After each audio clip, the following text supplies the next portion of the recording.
The war had been going on for 30 years. Every human alive had known nothing but fighting against the Zephyrian Empire.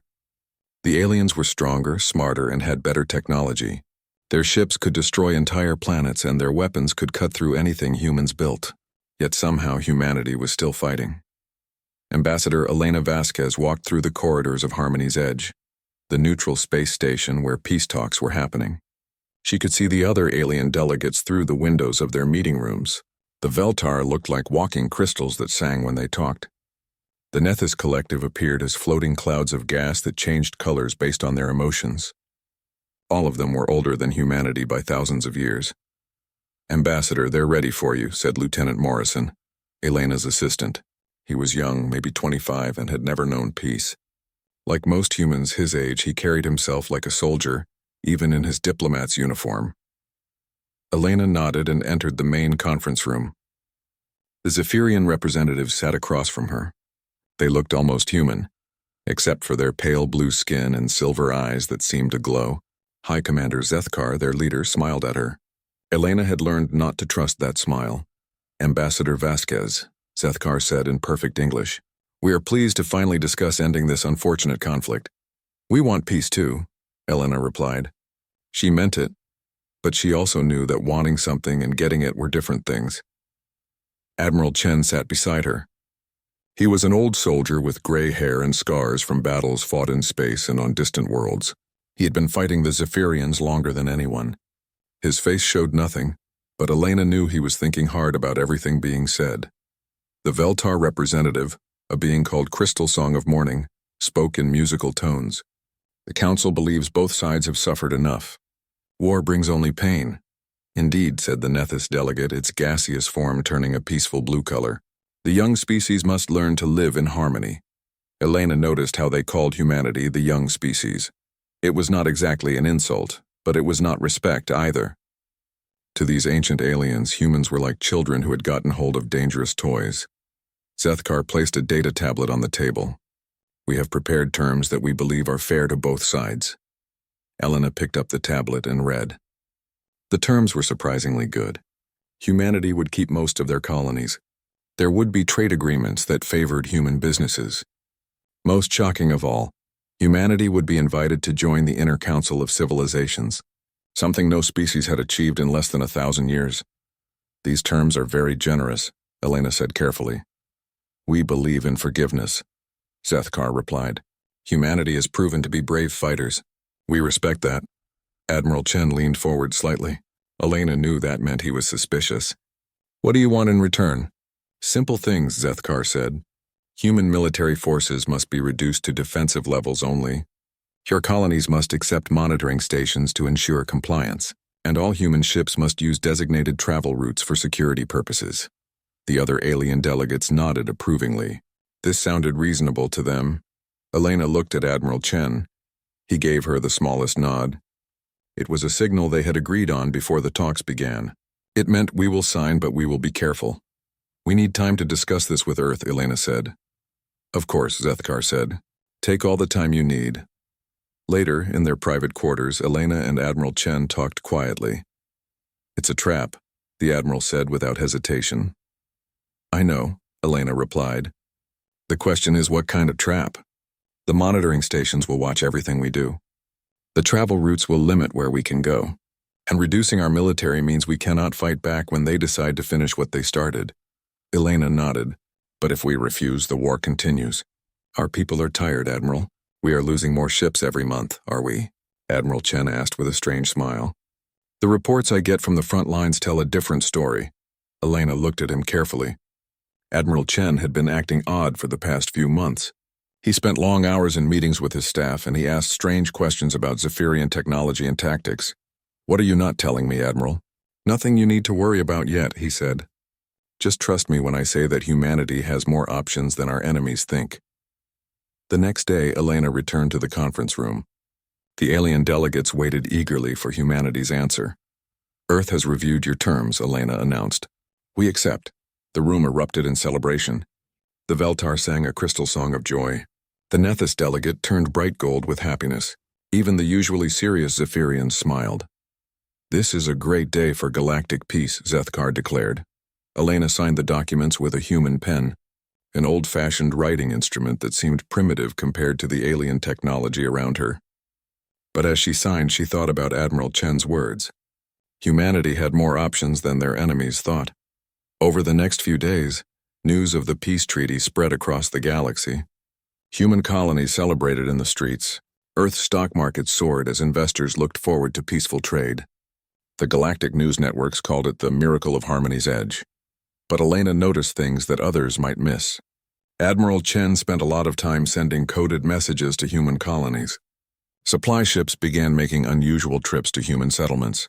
And most interesting of all, many human tourists suddenly wanted to visit Zephyrian worlds to learn about their culture and technology. When Elena asked Admiral Chen about this, he just smiled. Humans are naturally curious people, Ambassador. We like to learn new things. And what exactly are we learning? Everything we can, he replied. You know what they say? Knowledge is power. A week later, Elena was preparing to return to Earth when Lieutenant Morrison brought her an interesting report.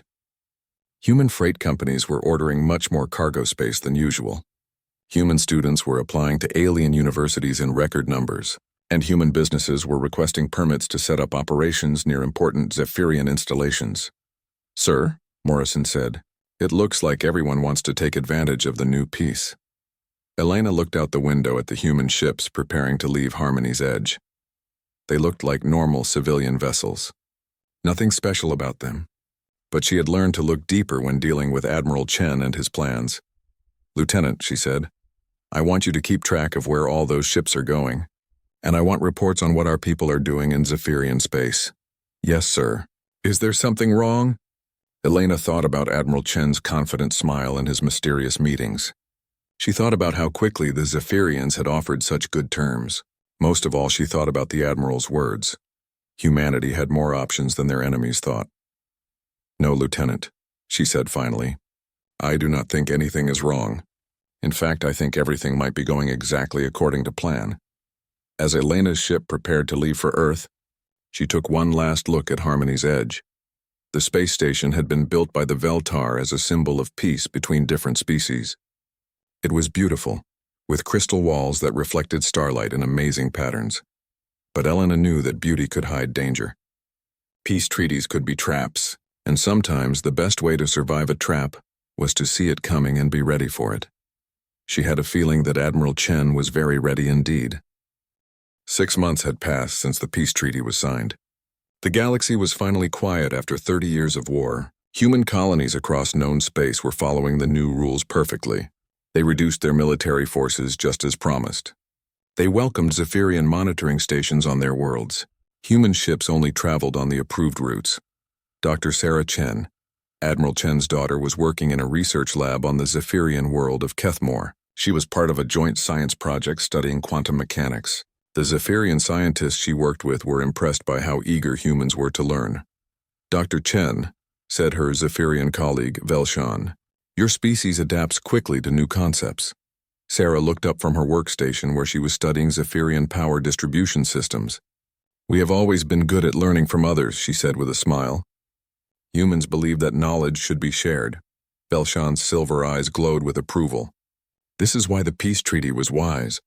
Cooperation benefits everyone. Sarah nodded and went back to her work. But she was not just studying how the power systems worked. She was mapping every detail, every weakness, every way they could be disrupted. Her data was being sent to her father through hidden channels built into normal scientific reports. On the human colony of New Perth, colonist Jim Watson was filling out another equipment request form. The Zephyrian monitoring station officer, Subcommander Krelvar, reviewed every request carefully. More mining equipment? Krelvar asked, looking at the long list. The deposits here are deeper than we thought, Jim explained. We need more powerful diggers and better power systems. This was true. New Perth was a mining colony.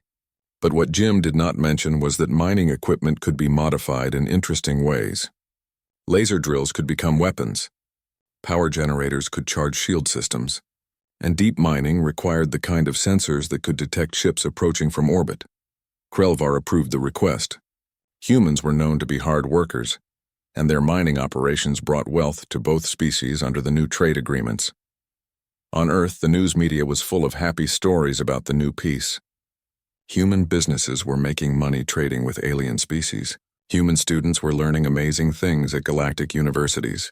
Human families were finally safe after decades of war. Ambassador Elena Vasquez watched these news reports from her office in Geneva. Everything looked perfect. Too perfect. Any word from Admiral Chen? She asked Lieutenant Morrison. He sends his regards, Morrison replied. He says the colonial inspection tours are going well. Elena raised an eyebrow. Inspection tours? He is visiting human settlements to make sure they are following the treaty terms properly. Elena knew Admiral Chen better than that. He was not the kind of man who traveled around just to check paperwork. If he was visiting colonies, he had a different purpose. Her computer chimed with an incoming message. It was from her intelligence contacts, people who watched what was happening across human space. The report was interesting. Human freight tonnage was 30% higher than what the official manifests showed. Human colonies were requesting unusual amounts of agricultural equipment. Human students at alien universities were asking very specific questions about alien technology, especially about shields and weapon systems. Most puzzling, humans seemed to be studying Zephyrian technology with incredible intensity, but they were not looking at the impressive weapons or the fast ships. Instead, they focused on boring things like power distribution, shield harmonics, and computer networking protocols. Elena leaned back in her chair. This was either the most innocent scientific curiosity in galactic history, or something much more clever. On the Zephyrian capital world of Zeph Prime, High Commander Zethkar was receiving his own intelligence reports. His aide, Colonel Nextar, seemed worried. Sir, there are some unusual patterns in human behavior, such as their cargo ships are carrying more mass than their manifests indicate. Their students are asking very detailed questions about our technology, and their colonies are requesting equipment that seems excessive for their stated purposes.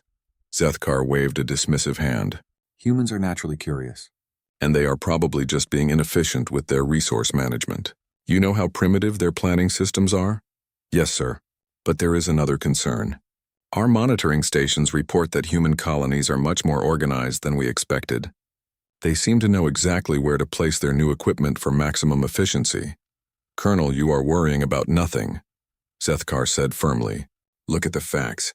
Human military forces are down by 60%. Their ships only travel where we allow them to travel. Their colonies are scattered and isolated. Even if they wanted to cause trouble, they cannot coordinate any significant action. Colonel Nextar nodded, but he still looked concerned. What about Admiral Chen? Our intelligence suggests he has been visiting many human colonies. A tired old soldier taking farewell tours of the colonies he once protected, Zethkar replied. It is actually quite sad. What Zethkar did not know was that Admiral Chen was not saying farewell. He was saying hello. Every colony he visited received new equipment, new personnel, and new orders. The equipment looked like civilian supplies but could be quickly converted to military use. The personnel looked like farmers and engineers but had military training. The orders were simple. Be ready. Dr. Sarah Chen finished her day's work at the lab on Kethmore and sent her routine report to her father. Hidden in the scientific data was detailed information about Zephyrian power grid vulnerabilities. She had learned that their impressive shield systems had a critical flaw. They could be overloaded if you knew the exact frequency to use. Her father's response came back disguised as a family letter. It thanked her for her research into family history and mentioned that her cousins in the farming business were doing well. Sarah smiled.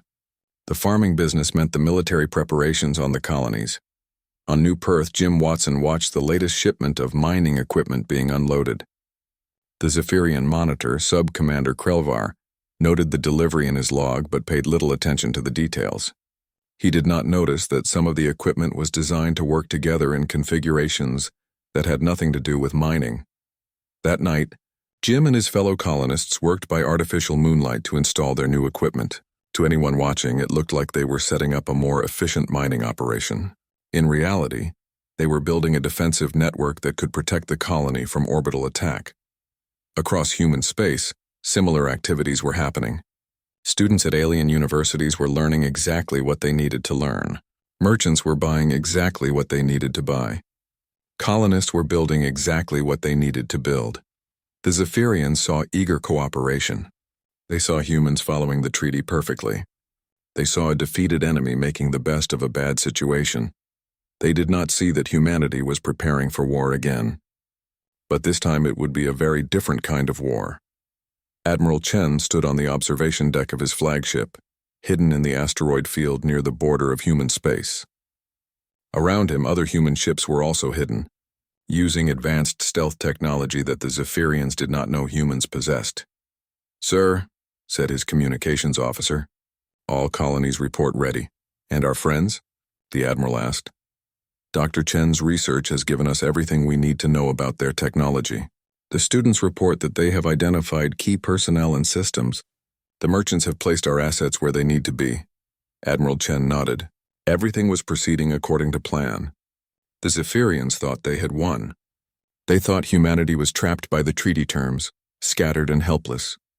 They were about to learn that they were wrong. High Commander Zethkar stood before the Galactic Council with confidence he had not felt in 30 years. The war was over, and humanity was exactly where he wanted them, scattered, monitored, and helpless.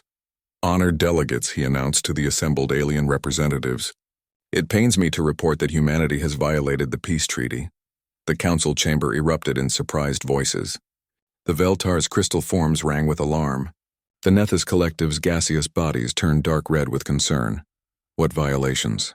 asked Crystal Song of Morning, the Veltar representative. Zethkar activated a holographic display showing human colonies across the galaxy. "Our monitoring stations have detected cultural contamination on 17 human worlds. Human settlers are spreading dangerous ideas to local alien populations. This violates Section 12 of the treaty regarding cultural preservation." Ambassador Elena Vasquez, attending the session via hologram from Earth, shook her head. "Those are normal trade and social interactions. Nothing in the treaty prevents humans from talking to their alien neighbors. Furthermore," Zethkar continued, ignoring Elena's objection, "several human colonies have failed to maintain proper documentation of their industrial activities. This creates security risks that endanger galactic stability. The accusations were technical and boring, but they served their purpose. Under galactic law, treaty violations could result in administrative action to protect other species." The Council voted to approve Zephyrian enforcement measures by a narrow margin. "We regret this action," Zethkar said with fake sadness. "But the human colonies must be relocated to more appropriate locations, where they can be properly supervised." The first target was New Perth. The mining colony was isolated and lightly defended, perfect for demonstrating Zephyrian authority. High Commander Zethkar chose to personally lead the enforcement fleet. He wanted to see human faces when they realized their rebellion was over before it began. The Zephyrian fleet approached New Perth with overwhelming force. 50 warships against a mining colony that was supposed to have only civilian equipment. The colonists would surrender immediately when they saw what they faced. Fleet Captain Mordak, commanding the lead ship, opened communications with the colony. "New Perth Colony, this is the Zephyrian Enforcement Fleet. You are in violation of treaty terms. Prepare for relocation." The response came from Jim Watson, the colony administrator. His voice was calm and polite. "Zephyrian Fleet, we acknowledge your message. However, we must respectfully disagree with your interpretation of the treaty. We are not in violation. Your compliance is not optional," Mordak replied. "Surrender now or face the consequences." "We understand your position," Jim said. "But we will defend ourselves if attacked," Mordak laughed. The colony's sensor scans showed only mining equipment and civilian structures. "With what weapons?" "You will see," Mordak ordered the attack. His ships moved toward the planet, preparing to disable the colony's power grid and force surrender. It should have been a simple operation. Instead, the mining equipment on the planet's surface suddenly transformed. Ore processors became missile launchers, power generators overcharged to create defensive shields. Deep-core drilling lasers rotated to target the approaching ships. But that was not the worst surprise. As the Zephyrian fleet closed in, space around New Perth filled with human ships that had been hiding behind asteroids and debris fields. Ships that should not have existed according to the treaty terms. "Where did those come from?" Mordak shouted to his sensor operator. "Unknown, sir. They are not showing on any of our databases."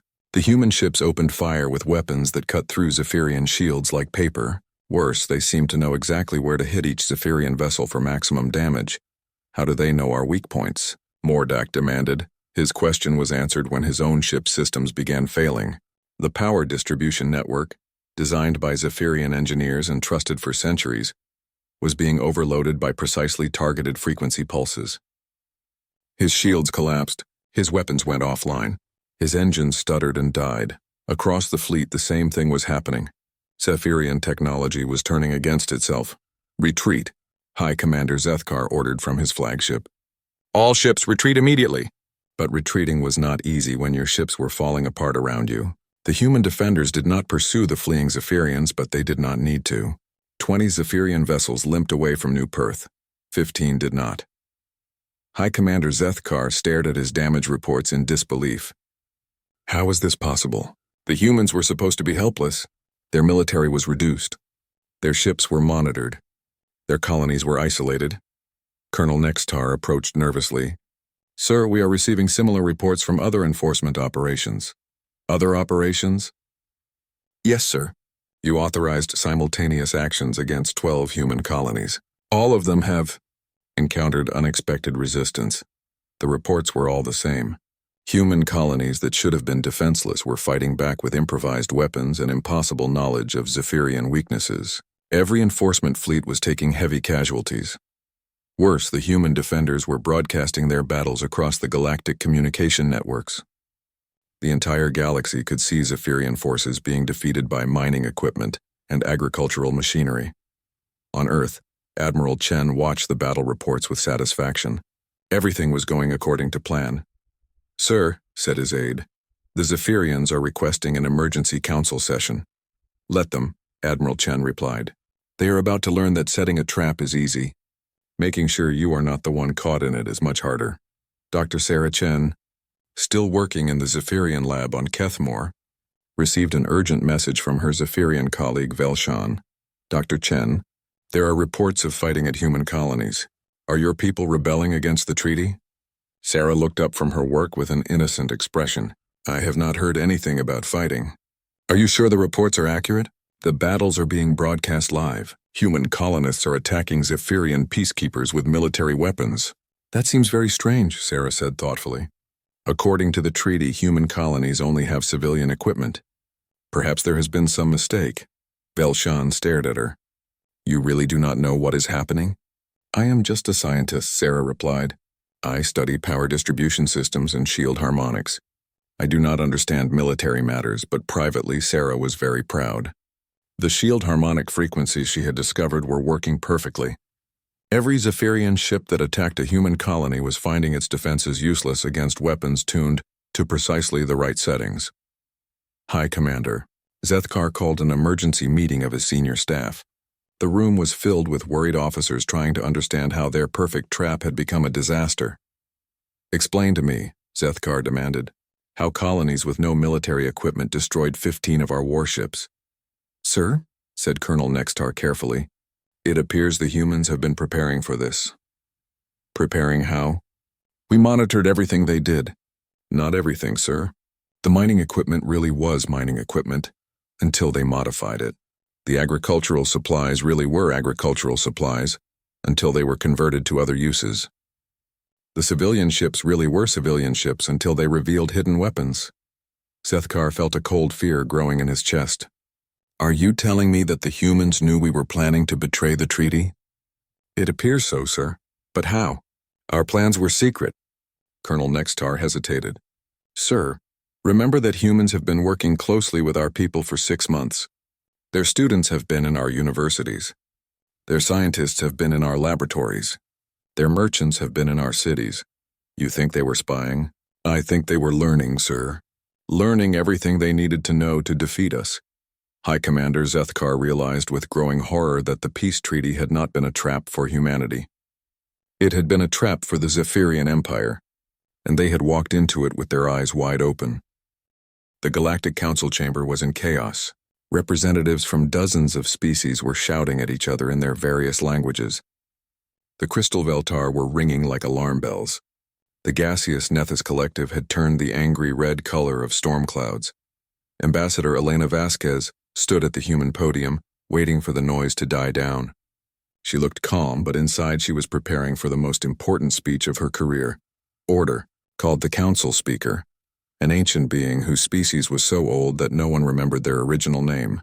The human representative will now address the accusations made by the Zephyrian Empire. High Commander Zethkar glared at Elena from across the chamber. The humans have violated the treaty. They hid military equipment on their colonies. They planned attacks on peacekeeping forces. These are serious charges, Elena replied smoothly. But before we discuss violations, I think the council should know some interesting facts. She activated a holographic display that filled the center of the chamber. It showed communication intercepts, planning documents, and recorded conversations. 6 months ago, during our peace negotiations, Zephyrian intelligence was planning what they called Phase 2.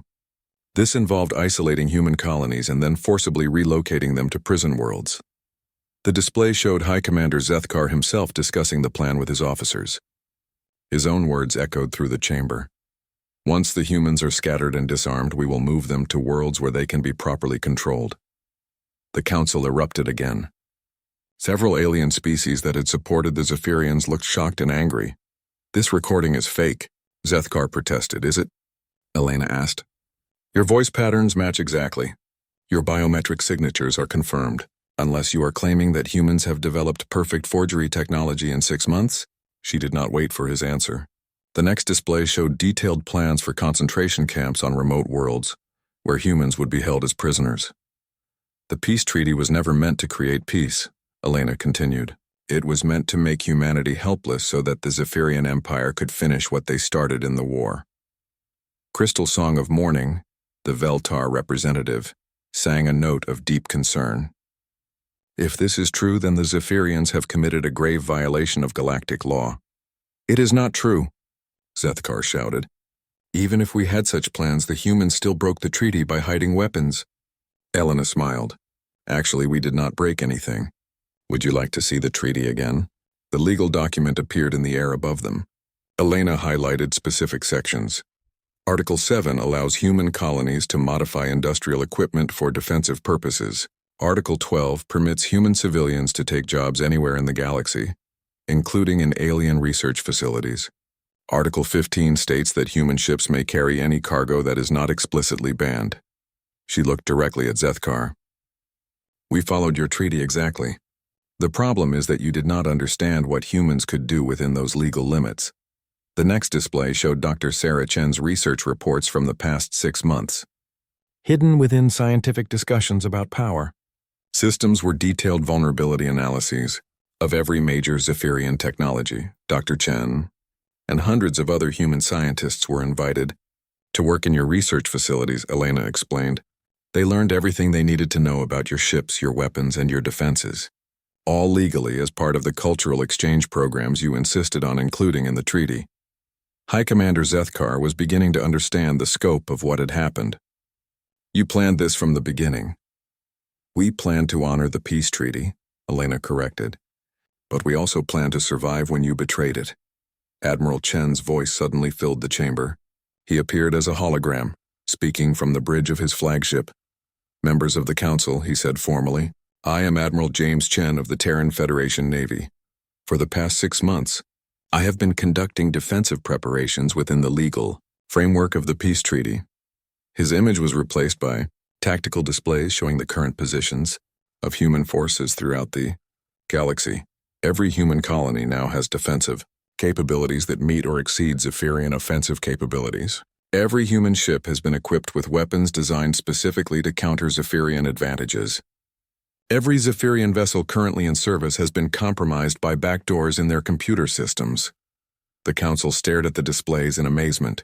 The scattered, defenseless human colonies shown in Zephyrian intelligence reports 6 months ago had been transformed into a network of fortified positions, connected by hidden supply lines and communication systems. How is this possible? Gasped the Nethys Collective representative. Admiral Chen's weathered face showed a grim smile. Humans have been preparing for betrayal since we first met alien species. We learned early that some civilizations see kindness as weakness and treaties as opportunities for deception. He gestured to the tactical displays. What you see here is not aggression. It is preparation.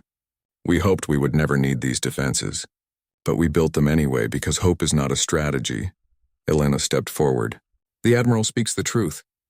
Humanity wanted peace. We signed the treaty in good faith. But we also remembered our history. On Earth, we learned long ago that predators hunt best when their prey is not expecting an attack. She looked around the chamber at all the alien representatives. We stopped being prey the day we started watching the Watchers. The evidence was overwhelming. The Zephyrian Empire had planned to betray the peace treaty from the moment it was signed. They had underestimated human intelligence gathering and overestimated their own ability to keep secrets. High Commander Zethkar made one final desperate attempt to salvage the situation. Even if this is all true, the humans are still dangerous. Look what they accomplished in only 6 months. They infiltrated our technology, compromised our defenses, and turned our own systems against us. Yes, Elena agreed. We did all of that. The question the Council must now ask is, why did we need to? The answer was obvious to everyone in the chamber. The humans had prepared for war because the Zephyrians had been planning to restart it. Crystal Song of Morning sang a long, complex melody that translated as a formal judgment. The evidence shows that the Zephyrian Empire violated both the spirit and the letter of galactic law. The human response, while impressive, was legally justified as defensive preparation. The Nethys Collective representative turned a deep blue color that meant agreement. The humans have shown remarkable restraint. They could have attacked first when they discovered the Zephyrian plans. Instead, they waited until they were attacked. Other council members began voicing their support for humanity. Species that had been neutral in the war were now taking sides, and they were not choosing the Zephyrians. Admiral Chen spoke again from his flagship.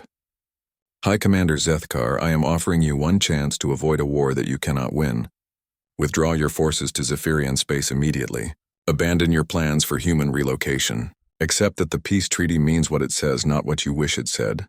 And if we refuse, Zethkar asked, then you will discover that 30 years of war taught humanity more than just how to fight. Admiral Chen replied, we learned how to win. The chamber fell silent as everyone waited for the Zephyrian response. High Commander Zethkar looked around the room and saw no support, no sympathy, no allies willing to help him out of the trap his own arrogance had created. For the first time since the peace treaty was signed, he realized that the Zephyrian Empire was completely alone. High Commander Zethkar stood alone in his command center, staring at reports that told the same story over and over again. The Zephyrian Empire was losing a war it had started only 3 days ago. The first sign of disaster had come when Zetherian ships tried to retreat from human space after the failed enforcement actions. Half of them simply stopped working. Their engines died, their weapons powered down, and their life support systems began failing. The human modifications in their technology were activating all across the fleet. Sir, Colonel Nextar reported nervously, we have lost contact with another 12 ships. Their last message was that their computer systems were being controlled remotely. Zethkar closed his silver eyes in defeat. The humans had not just learned about Zephyrian technology during their 6 months of cooperation. They had infected it with hidden programs that could take control of entire vessels. Worse, the humans were not fighting alone this time. The Veltar had announced their support for humanity by providing advanced crystal technology that made human weapons even more effective. The Nethys Collective was sharing their quantum communication systems, allowing humans to coordinate attacks across impossible distances.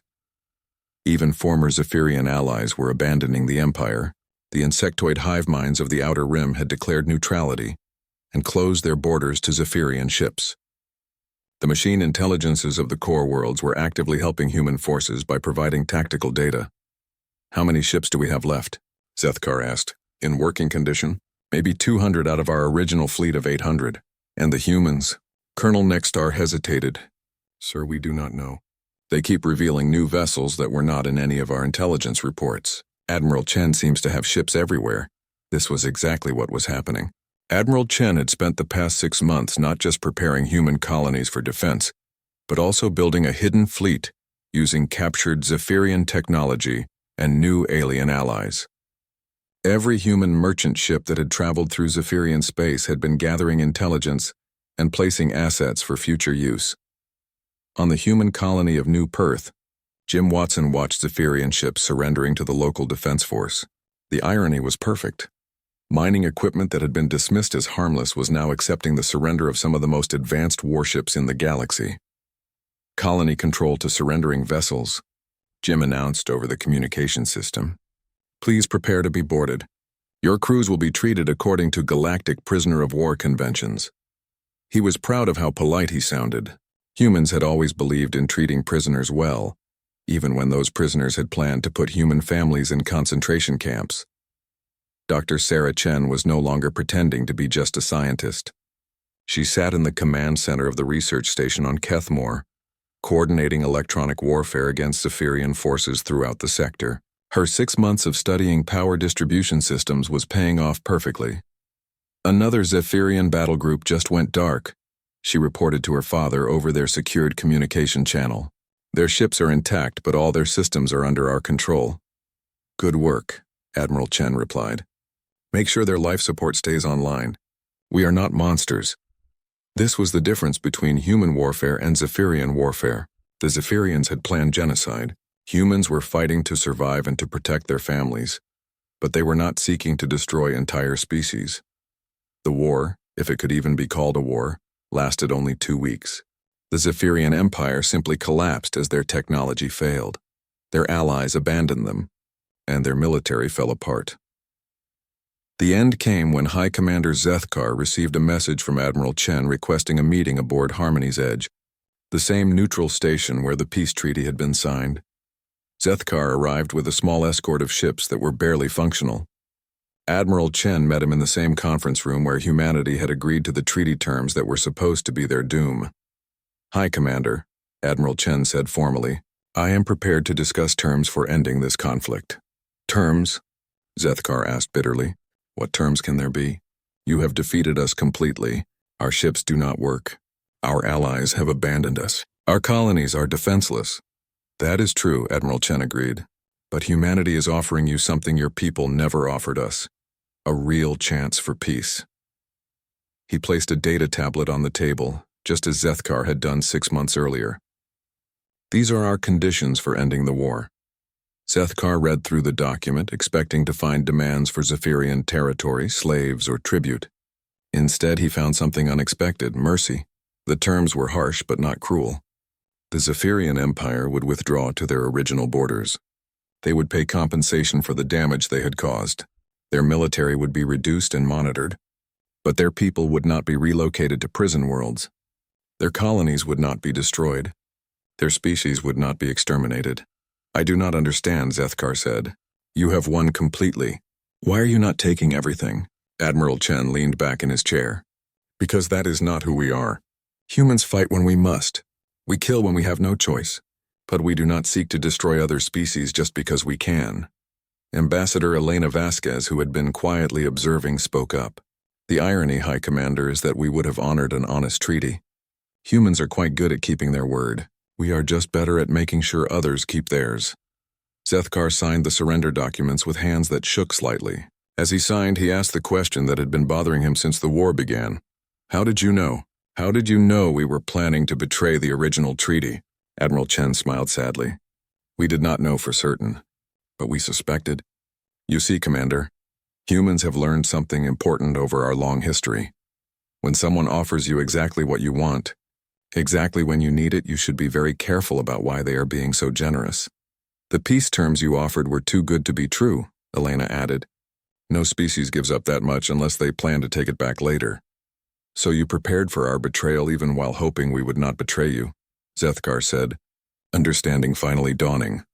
Exactly, Admiral Chen confirmed. We hoped for the best but prepared for the worst. It is a very human way of thinking. The surrender was broadcast across the galaxy. Humanity had won not just a military victory but a moral one. They had proven that it was possible to defeat an enemy completely while still showing mercy. In the months that followed, the galaxy began to change. The Veltar offered humanity a permanent seat on the Galactic Council. The Nethys Collective proposed joint exploration missions to distant stars. Even species that had never contacted humans before began sending diplomatic messages. But the most important change was in how other species thought about humanity. They were no longer seen as dangerous primitives or lucky survivors. They were respected as a people who could see through deception, prepare for betrayal, and still choose mercy when they had the power to choose revenge. Admiral Chen retired to a small farm on Earth, where he grew vegetables and watched his grandchildren play in gardens that would never again be threatened by war. Sometimes reporters would ask him about his greatest victory. "It was not defeating the Zephyrians," he would always reply. "It was teaching the galaxy that humans can be trusted to keep their promises, even when others cannot be trusted to keep theirs." Dr. Sarah Chen became the director of the new Galactic Technology Sharing Institute, where human and alien scientists worked together on projects that benefited everyone. She often told her students that the most important thing she had learned was that knowledge truly was power, but wisdom was knowing how to use that power responsibly. Ambassador Elena Vasquez became Earth's first representative to the Inner Council of Civilizations, the position that had been offered as bait in the original trap. But now she held it honestly, earned through humanity's actions rather than given through alien manipulation, and on colony worlds throughout human space, children learned about the war not as a story of human superiority, but as a lesson about the importance of vigilance, preparation, and mercy. The galaxy had learned that humanity's greatest strength was not their weapons or their technology. It was their ability to see what others tried to hide, to prepare for what others hoped they would not expect, and to choose justice over vengeance when the moment of victory arrived. The peace that followed was real, built on respect rather than fear, and it lasted for generations.